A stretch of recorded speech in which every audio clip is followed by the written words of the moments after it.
everybody. Welcome back into MedStar Capitals Iceplex for another Monday edition of Rink Report Live, joined alongside Mike Vogel and Tarek El-Bashir. I'm Katie Florio, pleased to be with you once again. And guys, the team back home after what I would call a successful road trip, picking up 2 wins against Utah and Vegas. Exciting fashion with that. So let's start with, of course, the losses in St. Louis. You don't love to see that, but it was a big win in Utah. And Vogues, I'll start with you on this one. Alex Ovechkin, his 34th career hat trick. You have seen a lot of milestones for him, but for Ovi to keep doing things like that, what's that mean? It was pretty cool to see, and I think it was 5 goals in 2 visits. He likes that building. 5 goals in 6 periods in that building. So, yeah, he does like that building. And I like the way it went down, too. Real nice play by Rasmus Sandin on the first one. And, those goals were instrumental in the comeback, right? They fell down 3-1 at the end of giving up that last second goal at the end of the first period, put them in a 2-goal ditch. So they get the first one back on a nice play from Sandin. And I really like the second one because I thought that was one of those table-setting goals where, and you saw it a lot when Nick Dowd was here, couple of shifts went into the building up to that shift where Ovi delivered that tying goal from essentially center point, just kind of sifted a shot that found its way into the back of the net, and then you knew coming up that he'd be out there with the cushion late. He'd be out there looking for that empty netter. He was basically at the offensive blue line. Yeah, I mean he's got the radar, whether it's from the offensive blue line or even his own goal line. He knows where that net is. Yeah, I feel like he could find it blindfolded at midnight, rolling out of bed. But yeah, it was great to see, and I think it means more when the goals are important, the games are important. So yeah, and I think the people in the building, that game was lit. Like, that was one of the better hockey games That's a great adjective to describe we've seen this season. And so I think that the people in Salt Lake City really appreciated being able to see that little piece of history play out in front of them with everything else that was going on in that game as well. Yeah, that was a wild, wild game. But look, just to see what Ovi is still doing at 40 years old, and not just the numbers that we see, the goals and the assists, but the underlying stats also still stand out. Yeah. I mean, he's still generating as much as anyone on this team. Ice time is down, and he's still one of the most dangerous players in the league at 40 years old. It's amazing. And, I got to imagine the people in Salt Lake City, they understand this guy is much closer to the end now, and they want to savor this. I mean, the people who were in that building, and they saw something special. And, hopefully he has a couple more hat tricks before the end of the season. But if not, you can always say, I saw one of the last ones for Ovi. So that is very, very cool. And, folks, to your point, lit is a great adjective to describe the way that game was. I was back here in studio, of course, for radio hosting, and I remember it ending, coming off air post-game, and I'm like, wait, I feel like I just played in it. It's one of those games where it had a little bit of everything, including a lot of physicality. But how about Tom Wilson and Brandon Duhaime setting the tone, sticking up for their teammates? Really nice to see that Matt Roy is okay after that hit and everything else. But I remember, too, some of the guys in the locker room, and I know you were there, saying that's kind of when they felt the turning point, when those guys doing what they do best, sticking up for their teammates. Yeah, you could see it in Salt Lake City. There's, it's a basketball arena that's been retrofitted for hockey, so there's no press box.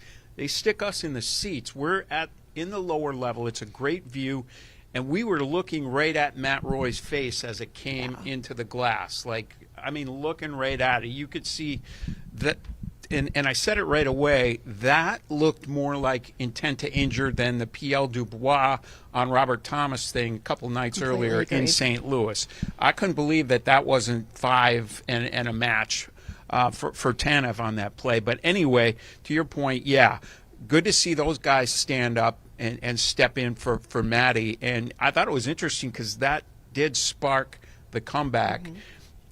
Matt Roy wound up being the only defenseman who did not have a point in that game, but he made his contribution just by taking that hit and staying in the game. And I think that was part of it too. Matt Roy's a really honest player, and as much as that hurt and is, getting your face mashed into the glass, he's not going to lay there and milk it. He gets back up and gets off under his own power, which probably had something to do with that call. I think that game really speaks to the culture that's been established here within the organization. I mean, these guys, there's no quit in them. I mean, they can all look at the standings and go, yeah, it's looking like it's a really uphill battle here, but the fact that they were able to come back, they were standing up for each other, that just speaks to the fact that the leadership group here has not let these guys throw in the towel. I mean, there were a couple times on this road trip where I feel like they could have gone, it's not our day, it's not our year. Yeah. And instead they doubled down and we're able to squeeze out on wins in both those games, and that sets you up for next year and years, in the future too. We don't know how this year is going to play out, but when you have a strong culture where you do not quit, you fight to the finish line, that's something that stays with a team and is something you really build around. The cockroach caps, that is what Brandon has called this team as of lately, and they're playing to that identity. You love to see it because it happened 2 nights later in Las Vegas as well. Was not great to see that 3-0 lead evaporated by 2 shorthanded goals. But again, credit to the Capitals for sticking with it, coming back. Let's start with Dylan Strome in that game. For a guy that hadn't scored in 17, 18 games, you knew was a monkey on his back. For him to tie that game on the power play and then score the lone goal in the shootout, what a game for him to step up, folks. And I think he hit a post on his first shot. Yes, he did. First shift, maybe even in that game. So he was around the net. I got to give all credit to Cole Hudson on that goal. I just thought the play that Hudson made on that power play, and his description of it afterwards was really good too. He dragged it over to the strong side. He was thinking shot all the way. And then when he saw the goaltender and the team overplay the shot, he just slid it right back to Strome. And as Dylan said, it was essentially an empty netter.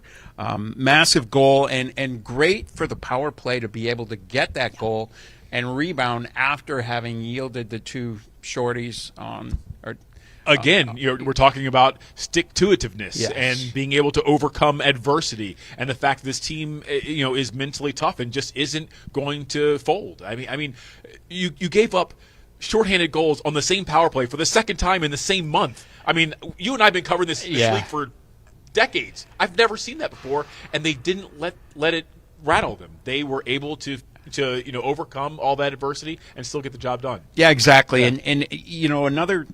To 1 second go back to that Utah game to cement the culture situation. I've never seen in all my years of covering the game a team form a receiving line at the penalty box for a guy who had just fought for them. I thought they were going to get penalized. I was like, you can't do that. I mean, the beauty of it was it wasn't even TV timeout. Yeah. Like, you could understand that, but there was no TV timeout, and I was wondering about that too. Yeah. Are these guys going to get a delay or something? Yeah, exactly. And it didn't happen, and there were a lot of guys who hadn't seen that ever in receiving line is a good way to put it. It was pretty cool to see. It was very cool. It's been incredible to see that the way this team keeps fighting. But if there's anyone that has been in this fight and has not wavered, it's Logan Thompson. Incredible performances on the road as well. In that Utah game, it was the 6th time this year he's left a game with 35 or more saves. But it's the Vegas game that I really want to highlight because this is already the 4th time that he's seeing his former team, 2nd time in their building. Not to just stay strong and lock down after team in front of him obviously made a few mistakes, but how about that shootout? Perfect in the shootout, and then the visible emotion we saw from him at the end. He is a fiery, competitive guy. We've known that about him since the day he got here in 2024, but that felt like it kind of maybe sent a message there at the end after he won in that shootout. I agree. I think you could see the exhilaration clearly. And I thought those 3 saves that he made were all tricky and tremendous stops to make for him. And look, we've seen this team in the shootout this year. The margins are slim. You're not going to get a lot. And even LT's got to know, last year he I think led the league in goal support. Most run support. That's how you win 31 out of 46 starts. Yep. This year it's 52 starts so far, career high, and he's only won half of them, 26. The reason his goal support is down more than a goal and a third a game, and that's true for the shootout too. Like, this team has struggled to score in shootouts. He gets that one in the first inning, if you will, from Dylan Strome and makes it stand up with 3 big stops. And I mean, you're talking about Rasmus Anderson, Jack Eichel, and Pavel Dorofeyev. Yeah. 3 pretty talented Snipers. shooters. Yeah. And those were all difficult stops. And Tarek, you've been around to see that the 2 times that this team has made those late playoff runs, 2008 with Bruce Boudreau winning those 7 games down the stretch, 7 in a row to sneak in the playoffs, and then 2 years ago with 24. Charlie Lindgren. If you don't have the goaltending, Yep. you're not getting close. And LT is single-handedly some nights giving this team a chance to do something special here with 8 games remaining. To me, he's been unbelievable since coming back from the Olympics. Just defensively, this team over the past 8 games has been very good, with a couple of exceptions. But at the core of that, the backbone of a good defensive performance is always the goaltender. You talk about the improvement that the penalty kill has made. Yeah, the penalty killers have been doing a very good job. Yeah. Logan Thompson has been the difference maker on when shorthanded. And getting to the fact that, how much beating Vegas meant to him, that celebration, we don't often see him, let out that much emotion. Look, it's human nature. No one wants to change teams. No one wants to have to go through what he went to, before he came here from Vegas. It has to feel so good to go in there, and now you've beaten them 4 times. You faced them 4 times, and you have now beaten them 4 times. I mean, that's he took it personal. Good for him. Also, you look at that Vegas team. Goaltending is that team's Achilles heel this year, so that's got to make him feel good too. They made the wrong choice as far as which goaltender to keep. Also, within 24 hours after that game, the coach gets replaced.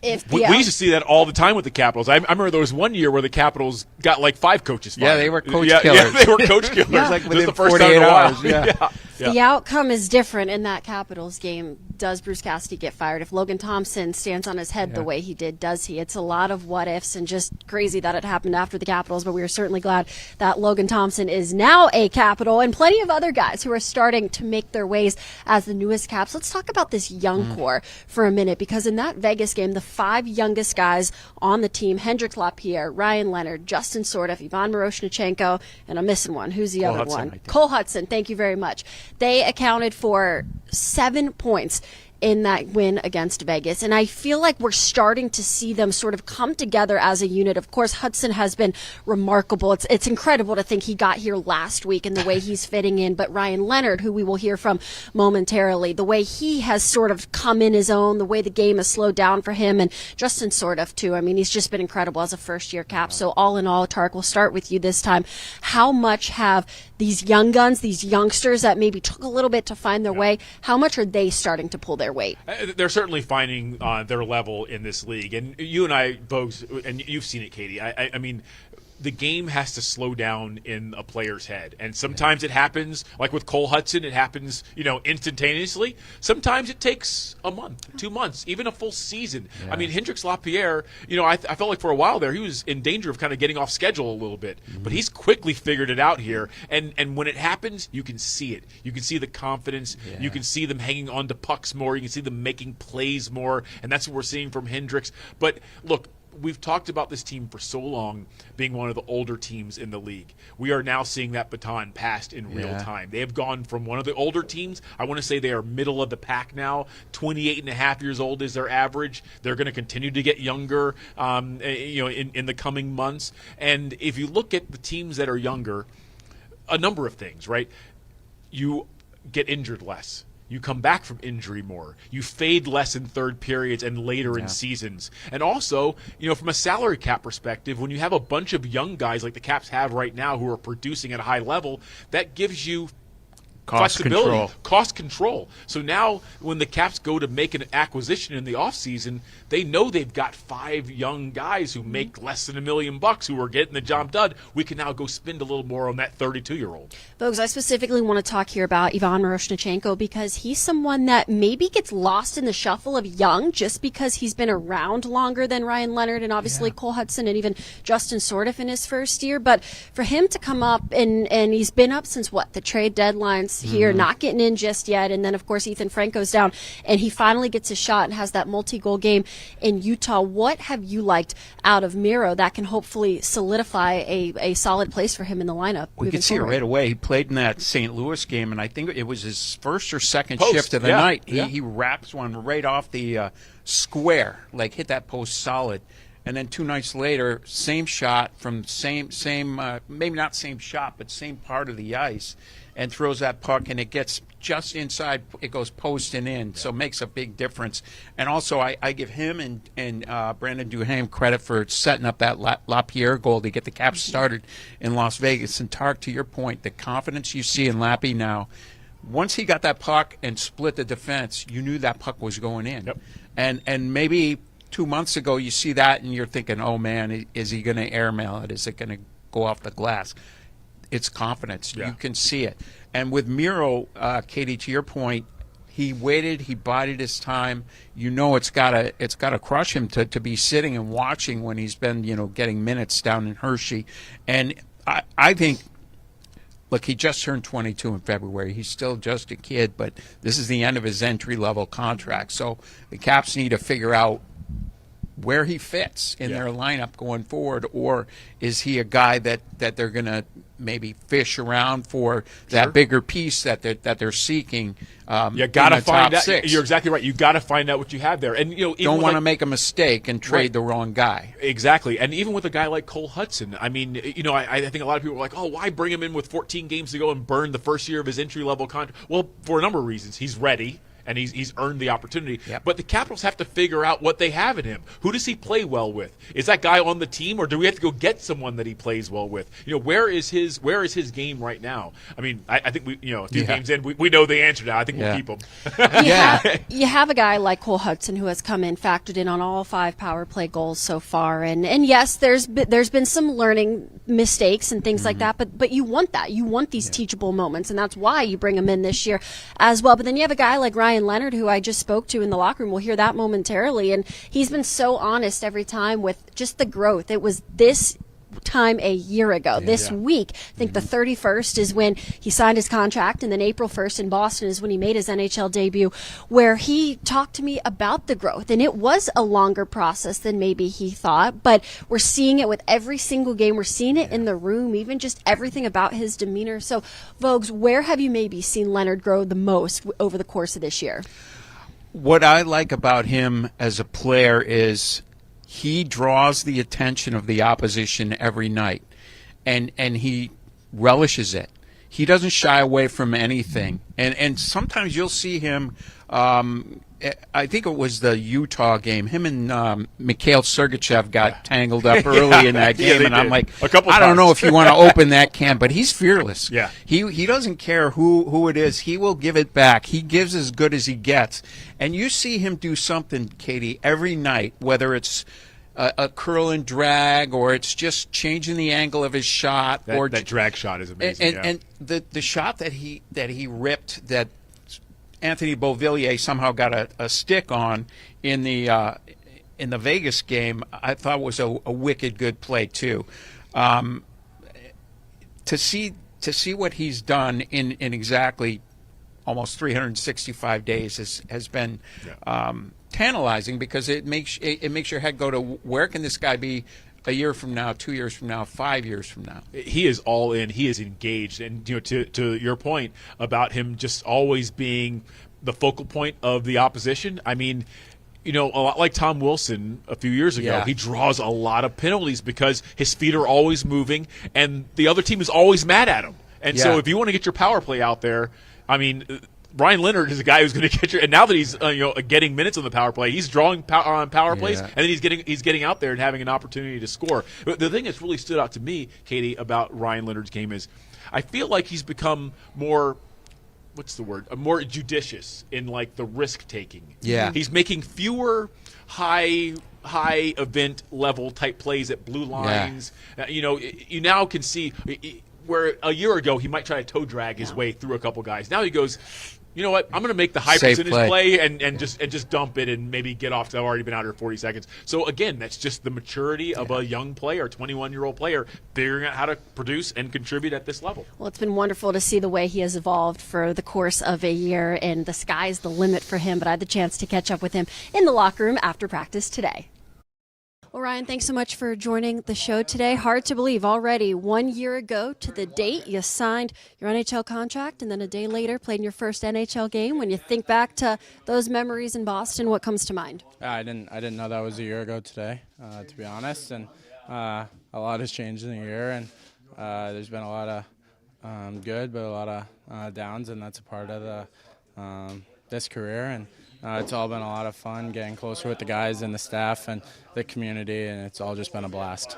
And to that point, over the course of a year, where do you feel you've grown the most in your game?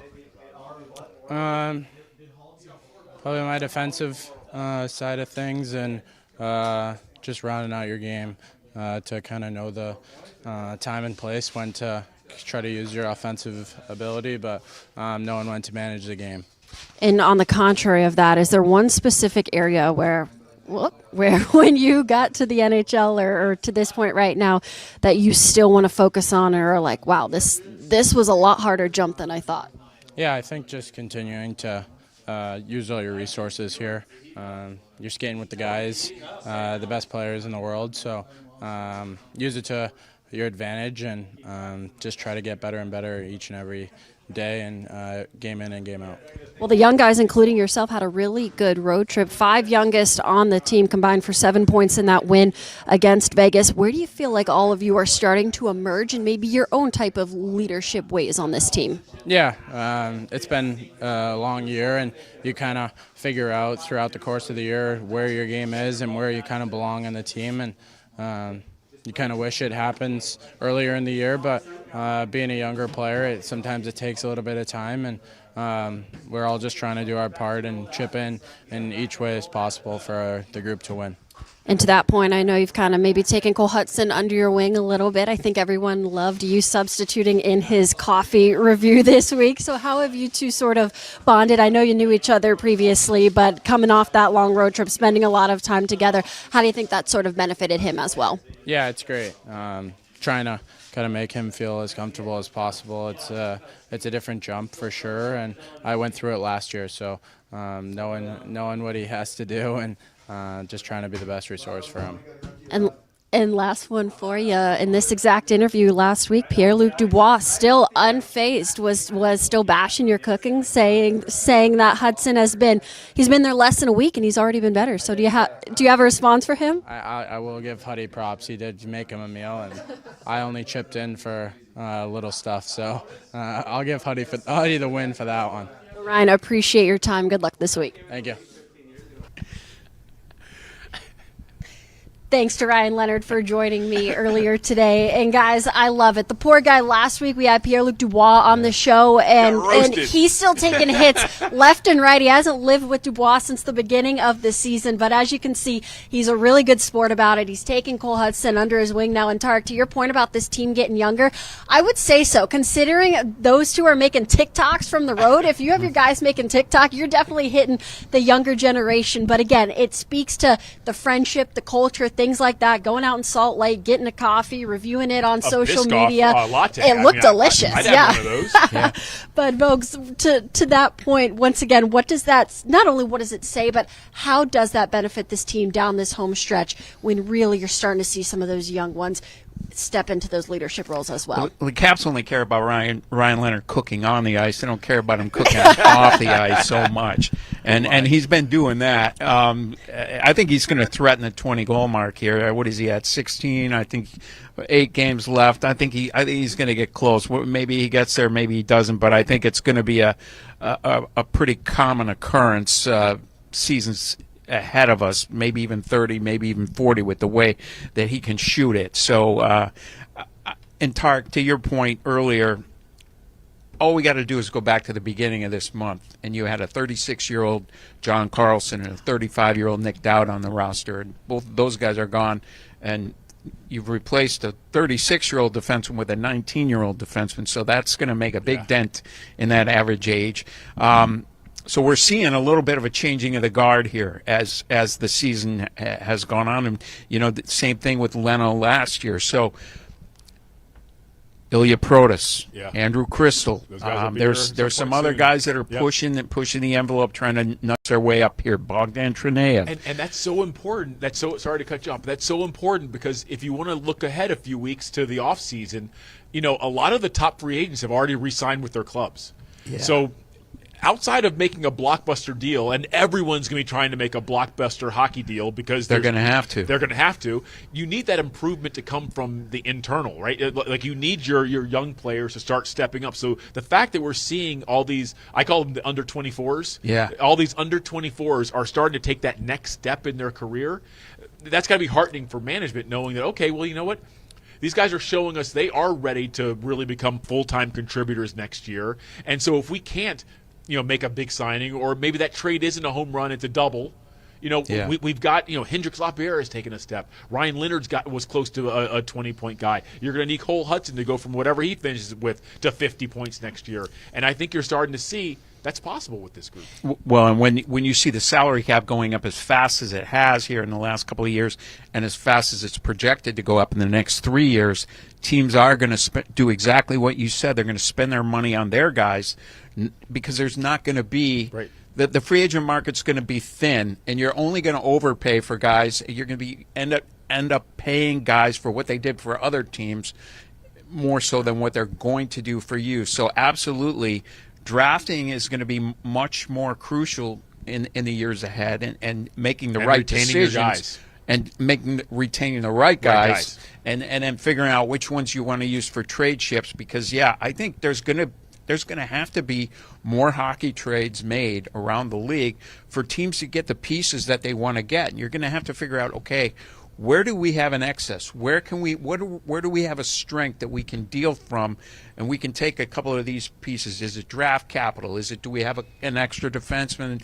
at the AHL level that we can include in a deal? That kind of thing. Those are the decisions that teams are going to be making now, because where we saw teams live off free agency and improve off free agency while the cap was flat, that's not going to be possible, I don't think, in the years ahead. You're going to have to get really creative to get those pieces that you need. And one last point on Ryan I love, and each guy has their own routine, but I was rushing up almost late here because he's the last guy off the ice. He's shooting pucks forever, and each guy has their own routine. But I love him and Lapierre. They love it here. They're rink rats. Stay on, get the extra work, things like that. So really encouraging to see, once again, the way that they have emerged every single day. But guys, looking ahead now to the week ahead, because the Capitals come home from a successful road trip, but it's a tough week. And as we said earlier, those cockroach Capitals, God, that's a tongue twister, have kept themselves in it, but the week is big, and it starts with maybe the biggest matchup at all, taking on the Philadelphia Flyers at home tomorrow night. After that overtime win over Dallas last night, Philly is 3 points ahead of Washington. They have a game in hand as well. But once again, Capitals, I know, aren't looking at the standings, aren't looking at those points. It's just about how do we beat Philadelphia tomorrow. And Tarek, we'll start with you this time. What's the main focus taking on a Flyers team that you have seen a lot this spring? I'll say this. I hate the term must win. Yeah. When it's not actually, you're not actually facing elimination. Yeah. Tomorrow's game is essentially a must win. If you look at the remaining schedule, you look at where they are in relation to the Flyers and maybe the pathways to the playoffs for the Capitals. I'm looking at the Penguins, and I'm looking at maybe wild card 2. I mean, you have to get 2 points. You have to, in regulation, beat the Flyers. And the Flyers are as hot as any team in the league right now. 8-1-1 in the last 10. Tippett is on fire. Cates is on fire. Yeah. They're getting good goaltending. They've been playing well defensively. It's going to be a big challenge for the Capitals, but they have to find a way to get 2 points and do it in regulation tomorrow. That's what I said about the St. Louis game last week. That didn't work out so well. No. But, yeah, I agree with you, Tarek. This is one of the teams. Look, they've got to crawl over 4 teams to get to where they want to be, and this is one of them. And them eking out those 2 points against Dallas last night was a big loss for the Caps, because they could have leaped them if Dallas had given them a little bit of help last night.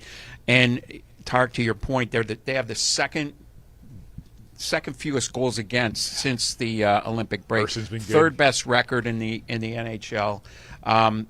Their power play, their penalty kill, and their goal scoring all mediocre to bottom of the league. Like they're 26th in goals since the break. So it's goaltending and defense that has propelled them up the ladder here in the last month or so.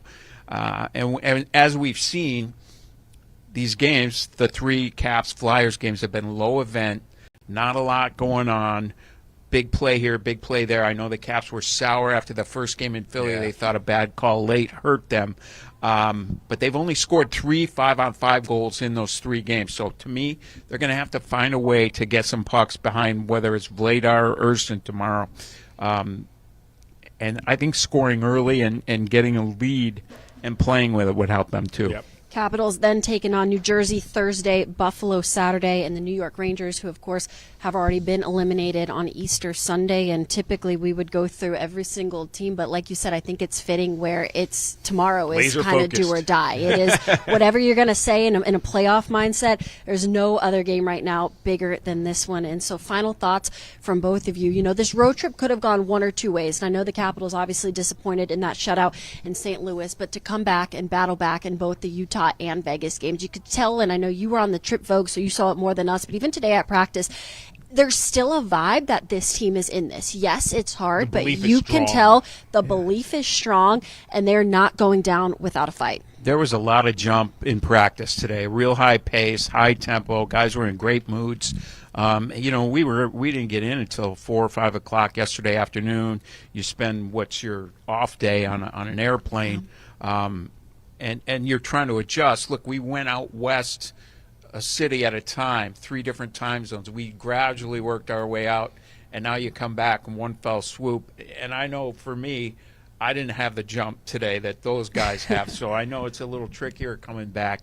But, yeah, to paraphrase Elvis Costello, don't bury us because we're not dead yet. I love it.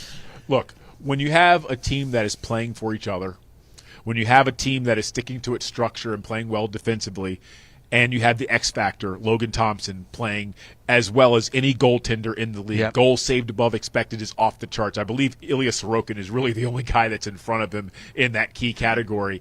He's giving you a quality start every time he's in the cage. When you have those 3 things, you have a chance. And we've seen it before, Vogues. In the couple decades we've covered this team. Do they have to go 8-0? Maybe. But you know what? They can. They are capable of doing that. We have seen that before. But it all starts with the Flyers. You got to find a way to get 2 points in regulation.